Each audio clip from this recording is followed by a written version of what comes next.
Hi, and welcome to our weekly live stream. I'm Ventress Driskell, Democratic leader in the Florida House of Representatives. Thank you for being here tonight. We enjoy this space so much. So tonight I have to say, new hair, who this? Because last week you'll notice that I had twists. This week I've got my coils out, my curls. So it's always so fun to be able to switch up hairstyles. And I talked a little bit last week about how natural hair is important to me. In fact, I've been natural, meaning like without relaxers or chemical straightening processes since 2008. So it's been a minute. But natural hair actually is very delicate. So I tend to wear a lot of protective styles, like the braids that I typically wear. But I'm just so happy. I've been missing my curls and my twists. And so it's a lot of fun. So today was an incredible day. Like the last 72 hours for me have been a whirlwind. I started out in Tampa, drove up to Tallahassee, was there for about a day and a half, and then had to cut that trip short to get back to Tampa because President Biden visited us today, which was incredible. Anytime the president comes to your town, you know it's a really big deal. We had so many I don't know, just like activists and volunteers and voters and supporters who were out today. The event was held at Hillsborough Community College, which I thought was pretty cool to give a little love to our community colleges. And it just was an incredible event. Like the energy was great. I was so honored to be one of the speakers who got to warm up the crowd and get ready for President Biden, and then got to spend a little bit of time with him. And his message today was very clear that Florida is in play. Florida is in play, and he and his campaign intend to compete here in Florida. I got to spend a little time with his campaign manager too, and they sound very serious about the investment here.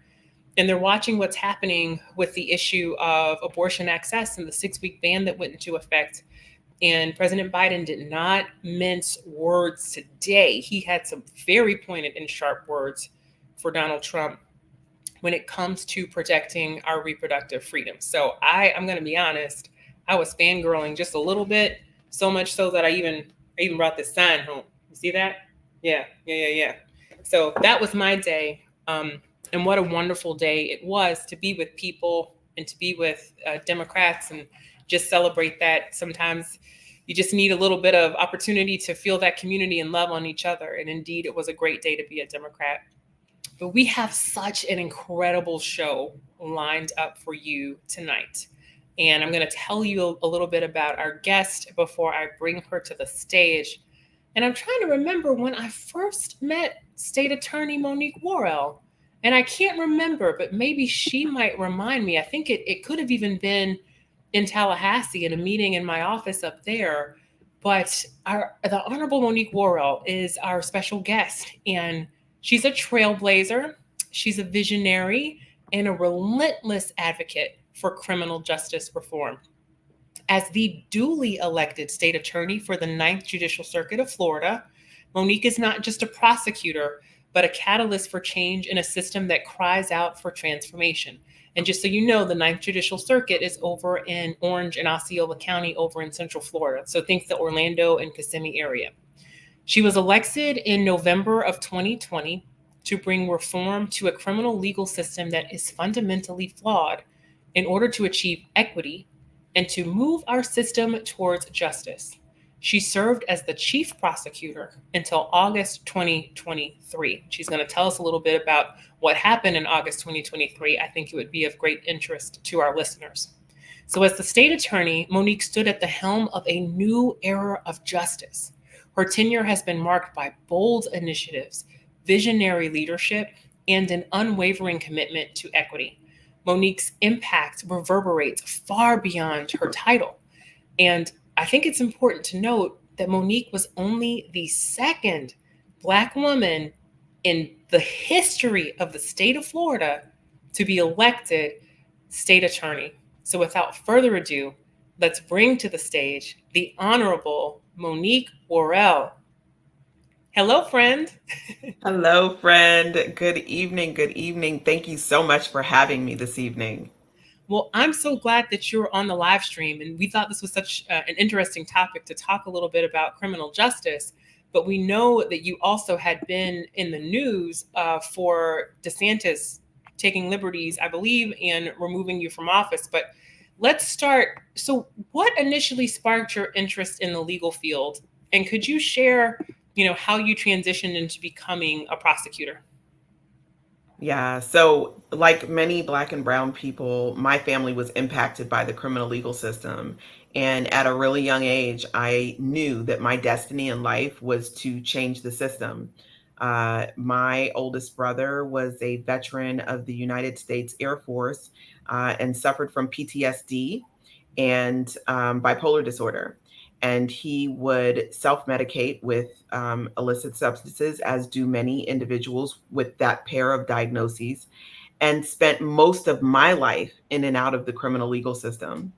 I knew then that as a country who honors and respects the people who serve, that we shouldn't treat our veterans that way, that people who suffer from mental health illnesses and addiction should get help, not incarceration. So, probably from the age of 9 or 10, I knew that that was my destiny. And I went through high school, college, and law school straight into the criminal legal system. My very first job, my only interview ever, was at the public defender's office right out of law school. And I remained there for 2 years before going into private practice doing the same thing. Fascinating. So you actually started out on the defense side.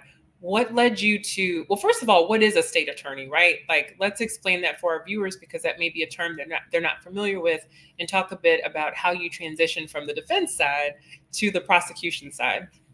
Yeah, that's a really good question, and a lot of people want to know. So, I actually spent 20 years as a defense attorney, 17 of those years as a law professor at the University of Florida College of Law, where I trained law students on both sides how to be prosecutors and how to be defense attorneys. In 2018, I left the University of Florida and I came to work for my predecessor, Aramis Ayala, the first Black person elected in the state of Florida to become a state attorney.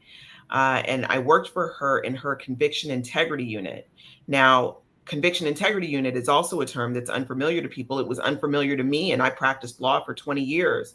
And what that is a unit that's located within a state attorney's office that's focused on reviewing convictions for wrongful conviction, right? Because the criminal legal system is made up of people and people make mistakes. So it's just par for the course that there are going to be mistakes and convictions. And part of our responsibility as prosecutors is to ensure that we remedy those mistakes as quickly as possible. So I was the director Can of that unit can I under just say Aaron. like that? That's actually really important, and that was a very good initiative for the prior state attorney to have started, because I remember in college or in law school learning about something called the Innocence Project, and that people could be locked up wrongfully, particularly if it was something like eyewitness testimony or just, a failure to test DNA testable evidence. I think that's a really good thing. So make sure you talk about whether or not you also continued that while you were prosecutor. Well, I absolutely did. And there's a lot that I can talk about in that area. But yes, it absolutely was super important. And the unit that State Attorney Ayala started was the very second unit to be started in the state of Florida. It was something that was popping up all over the country, but Florida was behind in that. And it's really important to understand Florida leads the nation in death row exonerations. There are 30 people who have been exonerated off of death row in the state of Florida, more than anywhere else in the country. And more Wow. than 3,000 people have been exonerated for crimes that they didn't commit all over the country. So wrongful conviction isn't just a one-off. It's not something just happens, some of the times. It actually happens quite often. Those exonerations are mostly based in DNA evidence. So that means that they were only exonerated because DNA showed that they were innocent. Now, there are people who are convicted that don't have the benefit of DNA to show their innocence. And sometimes they are, released, but most often they end up serving the duration of their sentence. Wow, that's fascinating, because I imagine that costs the taxpayers a lot more money, right, to have people incarcerated who really never should have been. So it That's sounds right. like you were teaching classes on both sides, and you just felt like you wanted to give the practice a try again. So after working in State Attorney Ayala's Conviction Integrity Unit, she came to a point where she decided she was not going to run again. And I knew that that meant that I wouldn't have a job because carrying on a conviction integrity unit, you have to be a believer. You have to be a believer that justice doesn't just mean locking people up and putting them away, that justice also means freeing people who are innocent from having been wrongfully convicted. Mhm. Um, so one day we were having a conversation and I was trying to convince her that she should run again. And out of frustration, she looked at me and she said, "If you want it so bad, you do it." And I said to her, "Don't be ridiculous. I can't be the state attorney." And I went home that night and I couldn't sleep. I tossed and turned. It really, just kind of sat with me. But I didn't do it. I didn't say right then, yes, I'm going to run. I actually took a job in New York as chief legal officer of a nonprofit organization. So I left. My family and I picked up and we moved to New York, where my husband and I are both from. And we were there until March of 2020. Now, if anyone remembers what happened in March of 2020, it was COVID. Yeah. And New York was hit the worst. So we had a decision to make. Were we going to stay in New York and endure what was a very, very, difficult time with COVID in a very small space for our family of five, or were we going to come back home and try to figure it out here? And we decided to come back home. When Mhm. I came back home on March 16th of 2020, I knew then that it was meant for me to run, and that's what I did.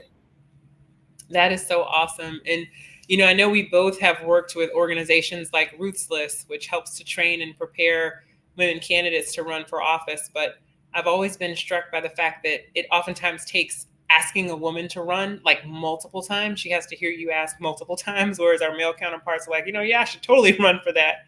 And I totally understand that and can relate to that too. Like sometimes it can take a while. So, Yeah. are there any Yeah. other key policies or initiatives you want to highlight from your time as So attorney? Yeah. yeah, absolutely. I want to start by saying, what is a state attorney? Because you were right earlier in your question, many people don't know what that is. So, the state attorney, the elected state attorney, is the chief prosecutor. And what that means is that that person sets policy on how cases will be prosecuted in the office, what cases will be prioritized, what programs will be implemented, what things will be initiated, and what direction the office will move in with regards to criminal justice. Now, there is a school of thought that a prosecutor's job is to prosecute every law in the books. That's not realistic, right? The reality is, here in Florida, adultery is still a crime. I can't tell you any circuit Wait, that's what? prosecuting it. Adultery is still a crime. I Wow. can't tell you any circuit that's prosecuting it, There's but it some is in people fact. gonna be worried tonight. Listen, okay, it's still a crime. It's still here. So it's for a prosecutor to decide with the limited resources that I have. And when I say limited, let me tell you, the resources afforded to prosecutors' offices is very limited. Prosecutors start at a salary of between $60,000 and $65,000 a year. It was $50,000 a year when I was elected in 2020. So Wow. we've seen considerable increases, but still not enough to call it a living wage. There's been something that's been going around about what the average money it takes to survive in different areas of Florida. I know I saw one for Tampa that said that it was $94,000 a year for a single person Mhm. and like $125,000 for a family of two. And it was very similar in Orlando as well. So paying people $65,000 a year, and that's being generous because again, I think it's more like 60 is the legislative starting salary, and expecting them to take on caseloads, crushing caseloads. My office process thousands of cases within a year is not realistic. And then holding them to a standard of always getting it right and never doing anything wrong is just not realistic. So it's very, very difficult. But to lead that type of an environment in the Ninth Judicial Circuit, I had nearly 400 members of staff, almost 200 of them being attorneys, and setting the direction for which way the office was going to run. So one of the things that was very important to me was ensuring public safety, but also ensuring second chances. And we did that by prosecuting the most dangerous individuals. I started a gun violence task force that worked collaboratively with law enforcement agencies to ensure that we focused on the most prolific and dangerous offenders so that we could build our strongest cases against them and then have them removed from society.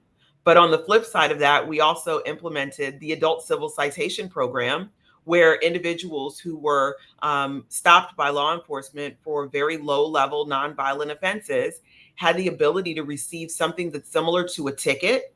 That means that they wouldn't have to go to jail that day. And Right. people need to understand how severe of a consequence just going to jail is. Having that mugshot taken, having those fingerprints taken, having that in the system into perpetuity, and having to pay money to have it removed if Right. it's an offense that you can have removed, saving people from the humiliation and the trauma, quite frankly, of going through the arrest process when it's not necessary is something that I and my local law enforcement partners thought was important so that we could also focus our energy and our resources on those dangerous individuals. So this was the first ever in the Ninth Judicial Circuit adult civil citation program that Wow. basically gave law enforcement the ability to give someone a ticket, and they would then need to contact my office. They would need to enroll in an educational program based on whatever it was that the offense was that they committed. They Mhm. need to engage in community service so the community would gain a benefit from this interaction, and they would need to pay a fine, right? So the resources of the state attorney's office would not be at a deficit because of our engagement in this community service to the community. And it was a wonderful program. I'm really, really proud that we started it. Unfortunately, the appointed state attorney came in and dismantled it, so it's not happening anymore, as far as I'm aware. But it was a great program for the community on both sides. Another thing that I vowed to do was to keep children out of prison whenever possible. And all direct files, meaning charging a child as an adult, had to come through me. And what I use to look at is, what is the age of the child? Are we talking about an older child, 16, 17, 18? Are we talking about a homicide or some sort of terrible sexual assault?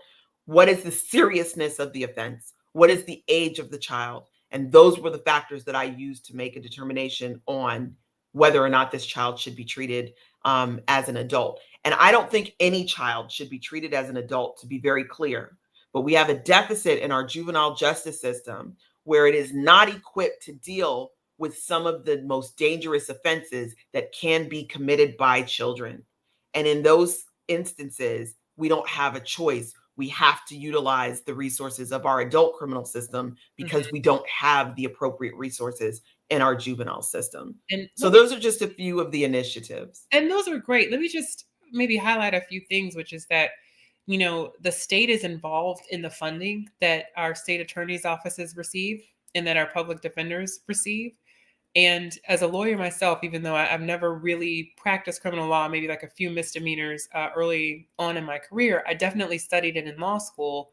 And I understand the concept of prosecutorial discretion, which I think is a lot of what you're describing. And maybe you could talk about that for the audience, because I think it's important for people to know, although your programs are very innovative and impactful, you're not doing anything that's outside of what is allowed for prosecutors to do within the law, that prosecutors have great discretion. So maybe you could talk about that.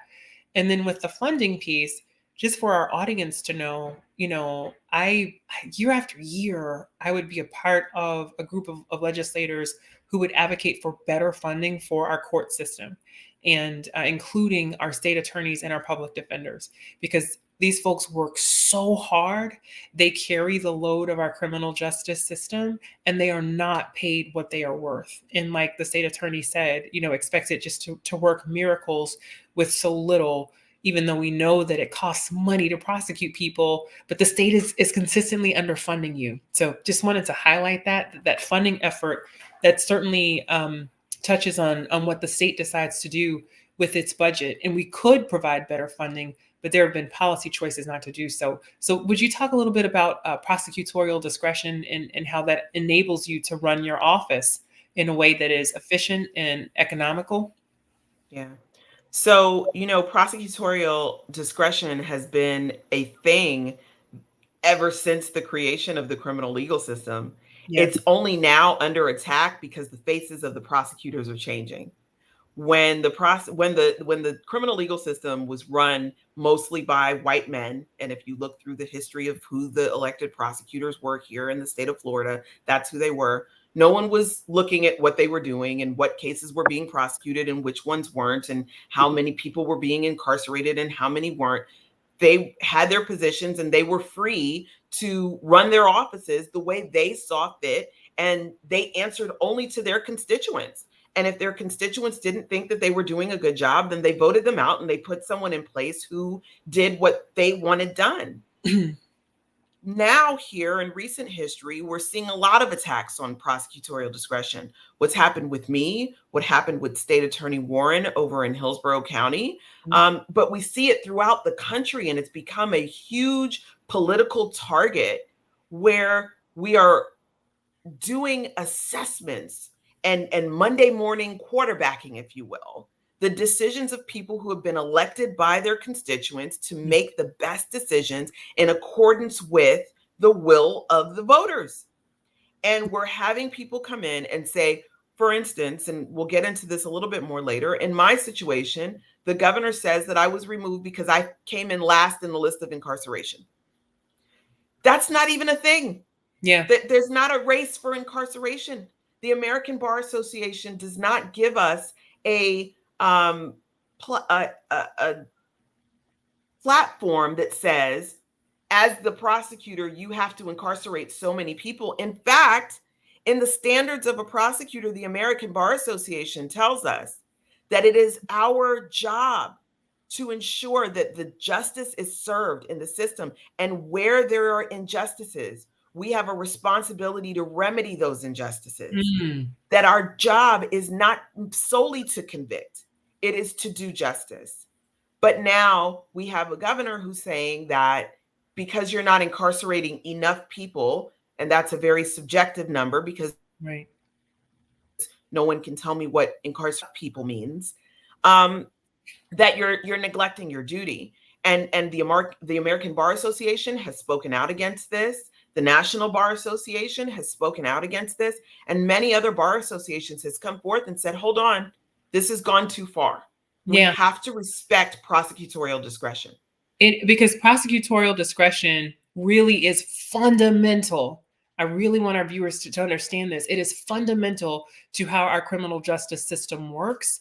And the American Bar Association provides rules and codes of conduct and the ethical requirements that lawyers are supposed to abide by. So, for the American Bar Association, the ABA, to be saying that and to be giving you guidance on how to approach your job and run your office, that's actually a really big deal. So I think we're there. We're going there. Let's talk about that removal. Let's talk about what happened in, I guess it was August 2023, when the governor made that decision to remove you. Feel free to talk about the lead up to it, but we definitely want to hear about the day of. What happened? Yeah. So, what's interesting is that after I won my primary election in August of 2020, one of my primary opponents, Ryan Williams, asked me to meet him for coffee. And I did. And during that conversation, what he wanted from me was to become my chief assistant state attorney. And I already had someone in mind for the position, so I wasn't in a position to offer him that. But what he said to me when we were leaving the meeting is key. He said, you need to know that the governor is going to seek to have you removed. Oh. Now, what was interesting about this, Leader Driskell, is that I hadn't taken office yet. I hadn't taken my oath. I hadn't made one decision as state attorney. I hadn't made one policy as state attorney. I hadn't prosecuted one case as state attorney. But in that meeting, Ryan Williams said to me, you need to know that the governor is going to seek to have you removed. Wow. So I walked in understanding that, hearing it and knowing it, and making sure that I dotted every single I and I crossed every single T. That if I was going to be removed, there wasn't going to be anything that I did that would lead to that removal. And I'm proud to say that On August 9th of 2023, when I was removed from office, the executive order that the governor gave justifying my removal was bare. It was bare, it was vague, and it was something that would not hold up in a court that practices justice. Yeah. There were no specific cases that were identified that I did something wrong in. You know, we're in a criminal legal system. You have case numbers. You Hmm. have case files where if I had said to someone, drop this case because my policy is X, it would be written there clearly. You would Right. be able to refer to a case where this thing happened in. None of that. Hmm. What the allegations were was, like I said earlier, that I came in last in the list of incarceration across the state, and that because I did that, I neglected my duty, that I had a policy of non-prosecution of certain offenses, but those certain offenses weren't listed, Hmm.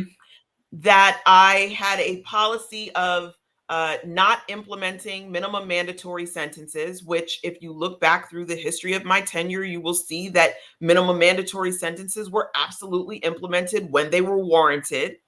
Um, that I encouraged state attorneys to not follow the law and give withholds where it was illegal to do so, as though my office was the only office in control of the adjudication of cases, as though there was no judiciary that made the ultimate say so in how cases were resolved, Right. and completely ignored the fact that while I may have managed to lower incarceration as I promised my constituents that I would, crime was the lowest under my administration that it had been in the prior 10 years. Okay.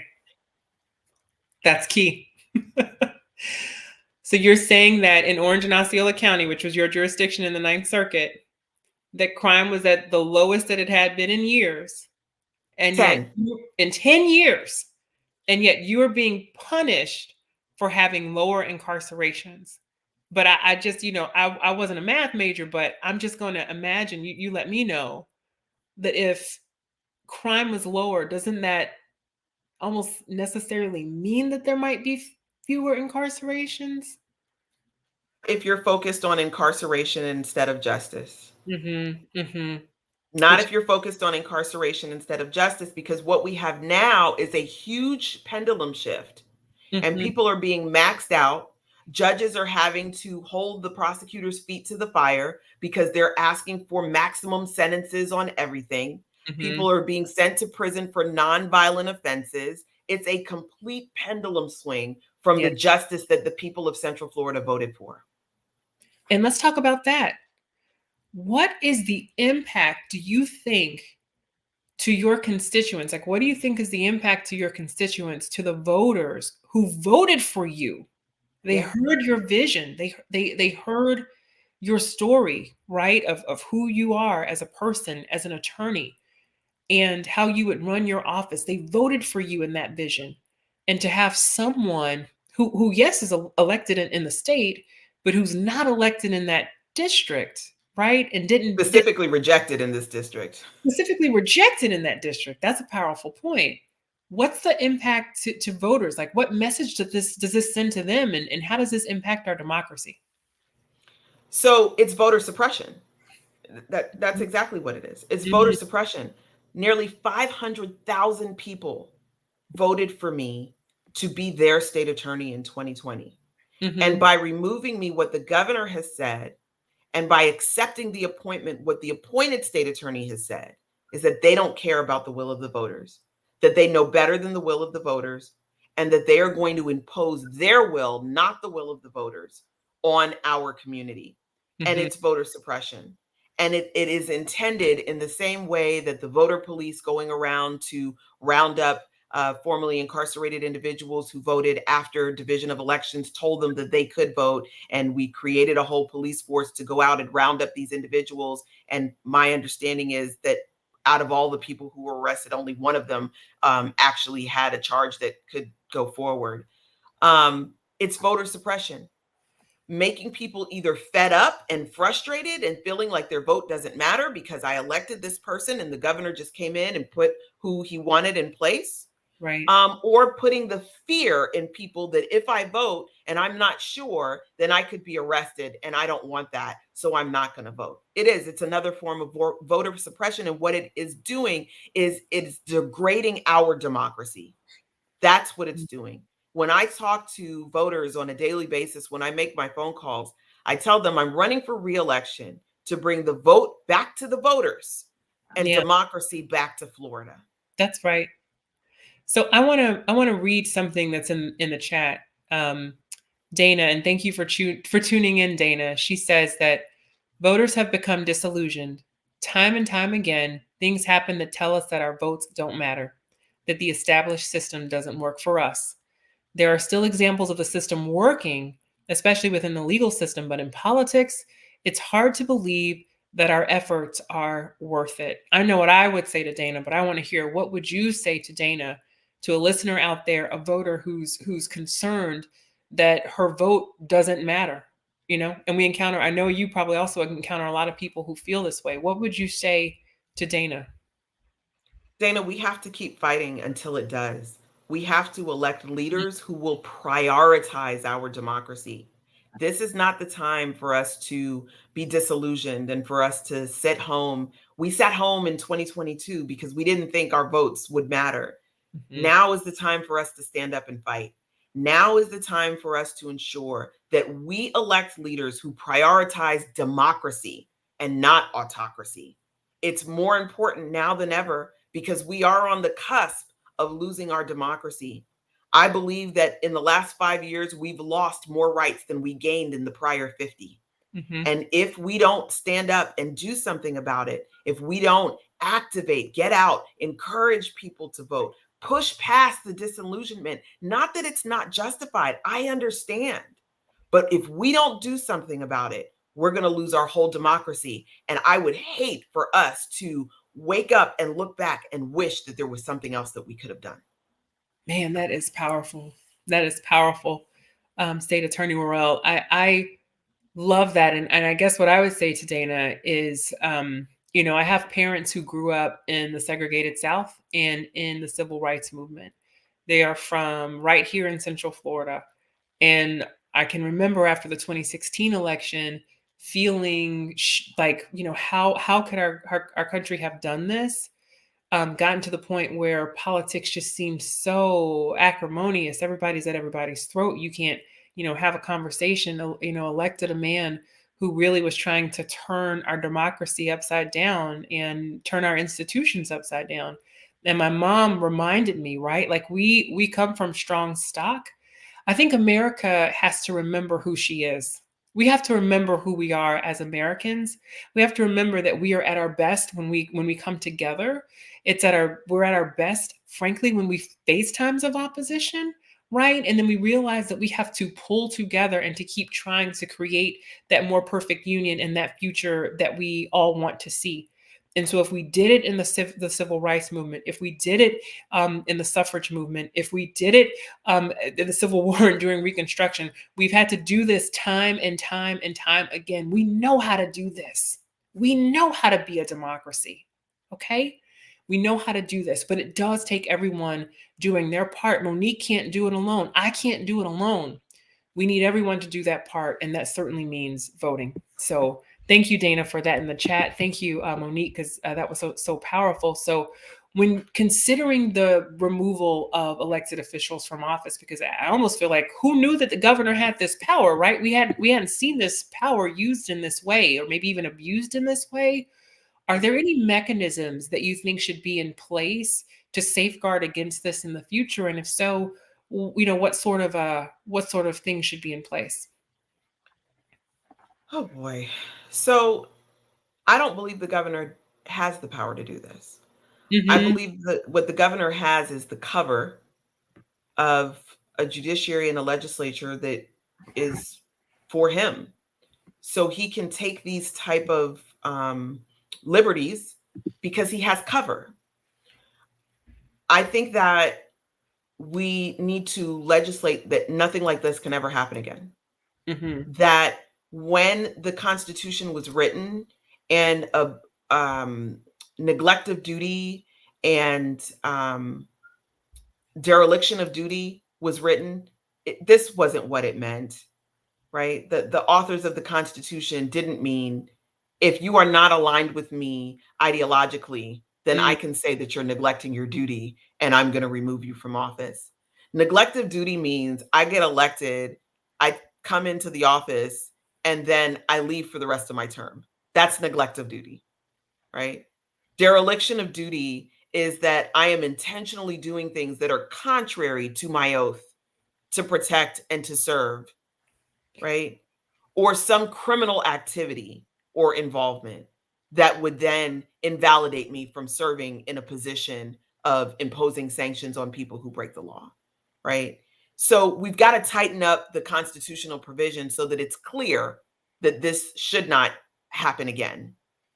But another thing that needs to be legislated is that elected officials who are removed for reasons other than um, some involvement with the legal system should not be suspended without pay.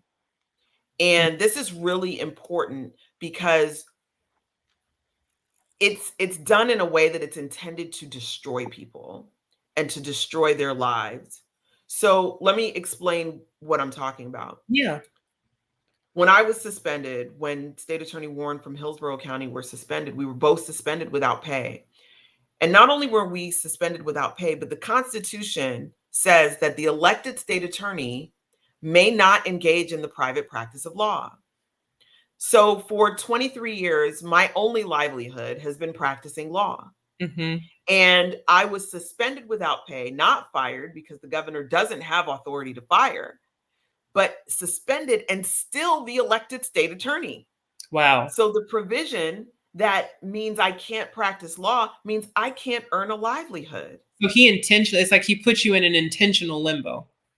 Exactly right. Hmm. Exactly right. Because it pushed me up against the wall where if I quit, the elected state attorney, but I would also lose standing for any legal proceedings saying that my suspension was unjust. So it really is targeting. And that's a good way to talk about the book that I wrote called Targeted. But that's exactly what it is. It's political targeting. So I think that there should be a provision written that elected officials cannot be suspended without pay. When law enforcement is under investigation for any type of activity, they are not suspended without pay. They go home under investigation and they still receive their paycheck. It should be the same when the community elects someone to do a job. You plan to have that job for as long as your term is. And we Yeah. understand that whether it's every 2 years or every 4 years, that may change and the community may decide that you're not what they want anymore. But Hmm. for that time period, that should be a guaranteed employment for you. And it shouldn't be at the whim of another elected official, particularly when that elected official was summarily rejected by this area. Right. And I think you kind of covered this in your points, but just to put a finer point on it, there needs to be something that can resolve this limbo. I'm a Hillsborough County voter. Yes, I'm an elected official, but I also vote in Hillsborough County, where Andrew Warren is our duly elected state attorney, and he was also removed from office. And I can remember just thinking to myself, like, who does the governor think that he is, right? Like we elected Andrew, and if you know Andrew, you know that he received support not just from Democrats, but from independents and from Republicans as well. And that he's very much beloved in this community. And to leave you guys in this limbo to me just seems wholly unfair, because it's just really stringing you along, if you will. Um, so I thank you for sharing your story too. I mean, is there anything in particular about that day that the removal happened that you want to Yeah. share? So it was August 9th, 2023. I was on my way into work. It was about 7:45 in the morning. I was going to be giving a presentation to a local news station um, about the prosecutorial process. They were reporting a lot of things that just weren't based in fact and they weren't accurate. They had recently reported about a homicide that wasn't charged by my office, but it also was never presented to my office by law enforcement. So it was important for them to understand that it's law enforcement that investigates and presents charges like that to my office. We don't investigate crime, we only, prosecute it. So I was on my way to Channel 9 to go and do a presentation on this. And I received a call from one of my deputies who was going to be doing the presentation with me that morning. And he said to me, "Are you okay?" And I Mm. said, "Yeah, I'm tired. We had been up late, preparing for the presentation." I said, "Yeah, I'm a little tired, but I'm good. I'm going to be there in a few minutes." And he said, "Monique, I heard that you were removed." Mm. And at that very moment, my phone rang. And on the other end of the phone was my chief investigator, or at least he was just yesterday, my chief investigator, reading me the notice of my suspension in a very cold and robotic tone. Wow. In that notice, I was told not to come into the office. I was told that investigators would be waiting at a gas station near my home to collect my state property, and that I was suspended indefinitely. Um, I turned around and I went home. As I told you, I knew that I was going to be suspended. I was told very early on that I was going to be suspended, and when Andrew Warren was suspended, I knew that it was just a matter of time until I would be suspended. Uh, I had a very difficult relationship with law enforcement because it seemed like they were doing things to move that suspension along, if you will, by sending, things to the media about cases that I didn't prosecute without, the benefit of the whole story. Why wasn't the cases prosecuted? Something that people need to understand is that when the news reports this case wasn't prosecuted and this person went out and committed another crime, the state has to be able to prove a case beyond a reasonable doubt. I didn't make Mm. that up. Andrew Warren didn't make that up. That is what the law says.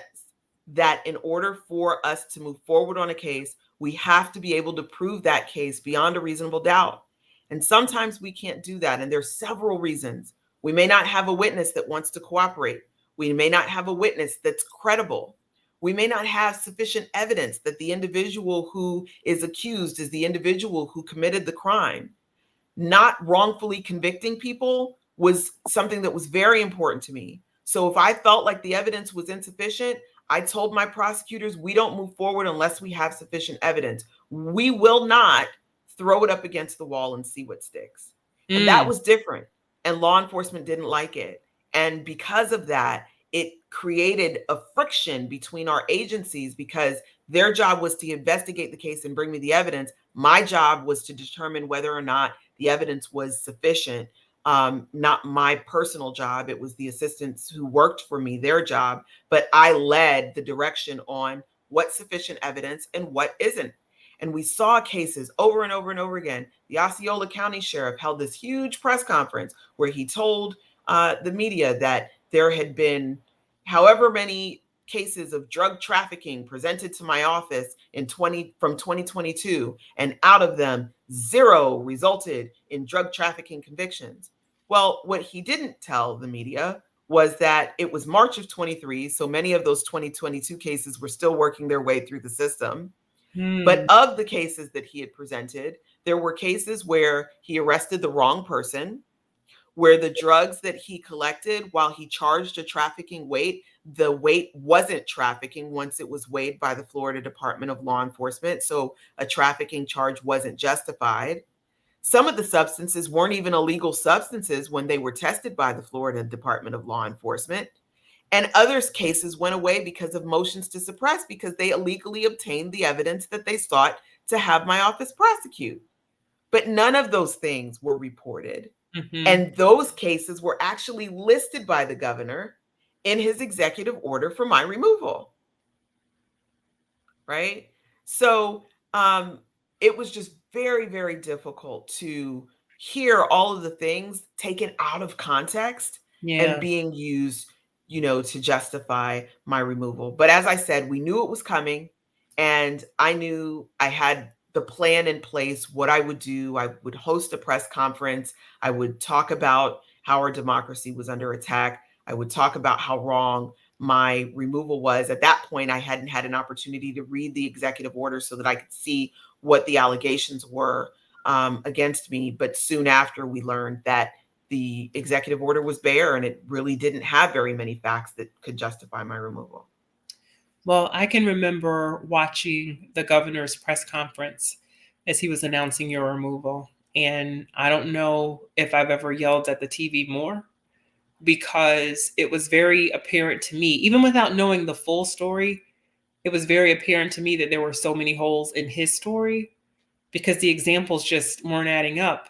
And you know that in the criminal justice system, sometimes the resolution is not necessarily a conviction, right? Like there are other things. There's the null pros, there's a plea deal, there's all sorts of mechanisms and maneuvers that happen in the criminal justice system that are not unique to to you or to Orange and Osceola County. It's just part of the way that things work. And whether or not there is sufficient evidence. And it just seemed like, let's just call it what it was. I mean, it was a thinly veiled attempt to bolster, I think, his own conservative credentials as he was running for president. Like he was trying to boost his national profile while he was running for president. And even though I don't know if I can't remember if he had already declared then or not, but it was very clear this was a very ambitious governor who was willing to put his own needs ahead of the will of the people of his state, whatever it took in furtherance of his own ambition. Because,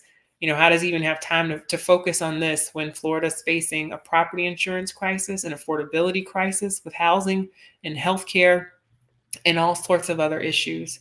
So let's thank you for sharing your story about that day, because I know it probably was heavy. But we also know, there's some questions. Are prisons in Florida privatized? Yeah, there are some state-run prisons, but there are also some private prisons too. Interesting. We also have another question in the chat. Maybe you might have thoughts about this one, State Attorney Worrell, about the question is there anyone or anything or anyone positioned within our state's legislative body that has any authority when it comes to white-collar crime? Yeah, we can actually pass statutes about crimes at any time. But the question says, like Monique, I ended up in Florida as a COVID transplant, and since I have been here, there have been sham candidates and verified dark money trails that have gone uncontested and mysteriously never received coverage. I have lived in 5 states and have a hard time understanding how anything in our state is legal. What a great question. There have been these ghost candidate scandals. There has been oftentimes litigation, frankly, challenging these issues. Although it seems that rarely anybody ever goes to jail, and I don't I don't know how to answer that. But yeah, if you have any thoughts on it, State Attorney Worrell. No, I don't. You're absolutely right. There's so many things that just kind of go unnoticed here, and aren't in the public eye. And when it comes down to who should be prosecuted and who shouldn't, let's be very clear. The criminal legal system was created as the evolution of slavery, the evolution of Jim Crow, right? So the criminal justice system wasn't meant for those individuals who you're talking about with dark candidate, the money and the sham candidates and things like that. That's just not what it's about. What we're fighting against is culture wars, modern culture wars, of what people believe are the place in society for certain other people. And that's what this is really about. Something else that I wanted to point out, though, is that a result of the suspension of myself and Andrew Warren means that state attorneys are no longer free to utilize their discretion. And state attorneys are running their offices in fear because no one wants to come in last on the list of incarceration. So they're ensuring that they over incarcerate and they contribute to mass incarceration, which is something that we should be reducing, right, as a society. But because people are now going to be in fear that if they don't run the office in the way that the governor wants them to run the office, that they too could be removed. And that is another example of how our democracy is being eroded, because these are elected, not appointed positions. And the people, not the governor, should decide what the platform and the agenda of the individuals who run these offices in their separate jurisdictions should be. That's right. But knowing you and knowing what a strong fighter you are, I know that you are still in this fight. Let's talk a little bit about what you're up to right now. Yeah, so I am running for reelection. I actually filed long before any of this has ever happened, and people ask me every day, "Why would you still do this?" Because this is a fight worth having. I'm a Mhm. mom of 3 boys, and I want them to see how you stand up to a bully. I can tell them all day to stand up to a bully, but I can show them better because what I'm facing right now is standing up to a bully. Yeah. Yeah. But I think that that is not all you're up to. But that's excellent. That's excellent. If people want to support you, where do they go for your campaign website? So my campaign website is monique4stateattorney.com. That's Monique, Monique, FOR, stateattorney.com. And you can find out all the information about me. You can connect with me on social media, hear more about the campaign, support the campaign, volunteer on the campaign, all things campaign there. But that is not all I'm up to. I've recently finished a book. It's called Targeted: The War Against Black Women in America, and it is currently on pre-order at Amazon. If you look up Monique Worrell and Targeted, you can find it there. And I'm really, really excited about the book. It talks about a lot of different ways that Black women in this country have been targeted. And then it ends by talking about my specific journey and how I became state attorney and then how I unbecame the state attorney. Yeah. Well, thank you for sharing that. I can't wait to read it. I know that books take a lot of effort and you have to really get vulnerable and share your story. So thank you for your willingness to do that. We have left the links in the chat for folks. Please connect with State Attorney Worrell. If you enjoyed what you heard here tonight, if you enjoyed learning about how all of this worked, please make sure, and you want to support her, please make sure that you visit her website, and you can also visit Amazon and purchase a copy of her book, which is on pre order. We certainly appreciate you sharing your story tonight because, I don't think a lot of folks really understood or knew or had fully heard your side of the story. And our theory of the case, part of the reason why we do these live stream State Attorney Monique Worrell, is because I think there's such power in our stories. And when we start to get a little vulnerable and share those stories of how these bad policies are impacting us, of how what the governor is doing is impacting us, we'll realize that we have far more in common than not. And that whether Yeah. we are up in the Panhandle or in Orlando like you, or Tampa like me, or down in South Florida, these policies impact us all. It doesn't matter if you're Republican or Democrat or an independent. The voters of Orange and Osceola County got their rights stripped away from them. Their voice was stripped away from them. And it didn't matter their party, because my suspicion is that you probably had some crossover votes, right?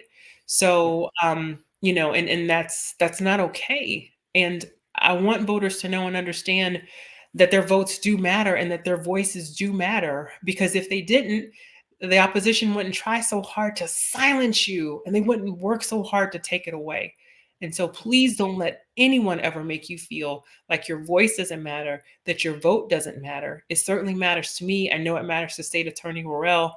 And we hope that you find that resolve within yourself to know that it matters to you too. And so that we can stand up to bullies, whether it's Donald Trump or whether it's Ron DeSantis. So thank you, State Attorney Monique Worrell, for being here with us tonight. You honor us with your presence. Thank you for sharing your story. And if there's any ways I can support you, all you got to do is call. Thank you so much. Thank you for having me. I really appreciated and enjoyed our conversation. Thank you so much. Absolutely. So, folks, thank you for tuning in and for listening to State Attorney Monique Worrell's story. I know that it was incredibly powerful, and we always appreciate it when you share your time with us. We need you to help us out, though. If you like the content that you are hearing, please uplift it on social media, share it to your own page, share it with a friend, and make sure that you like and follow our social media pages so that you get notifications when we go live. We broadcast this on Twitter, Facebook, Instagram, and YouTube. So we love to have you tune in, but we love you to amplify our content so that we can continue to spread this message and really bring information to people as we head into the next election season. Election day is November 5th, 2024, and we will have a chance to have our voices heard at the polls. I am doing everything that I can to win state legislative races, to end the super minority, super majority that we have in the legislature, to break the Republican supermajority so that we can stop some of these bad culture war bills. But I cannot do it alone. I need your support. My colleagues in the Democratic caucus need your support. We believe that every Floridian deserves the freedom to be healthy, prosperous, and safe. That is what we fight for every day. And if we are going to save our state, it's not just going to take some of us, it will take all of us. And I know there are a lot of y'all who are tuning in who are from out of state. Maybe you should adopt Florida as your state to care about if you are living in a state that's already blue or that is flip blue.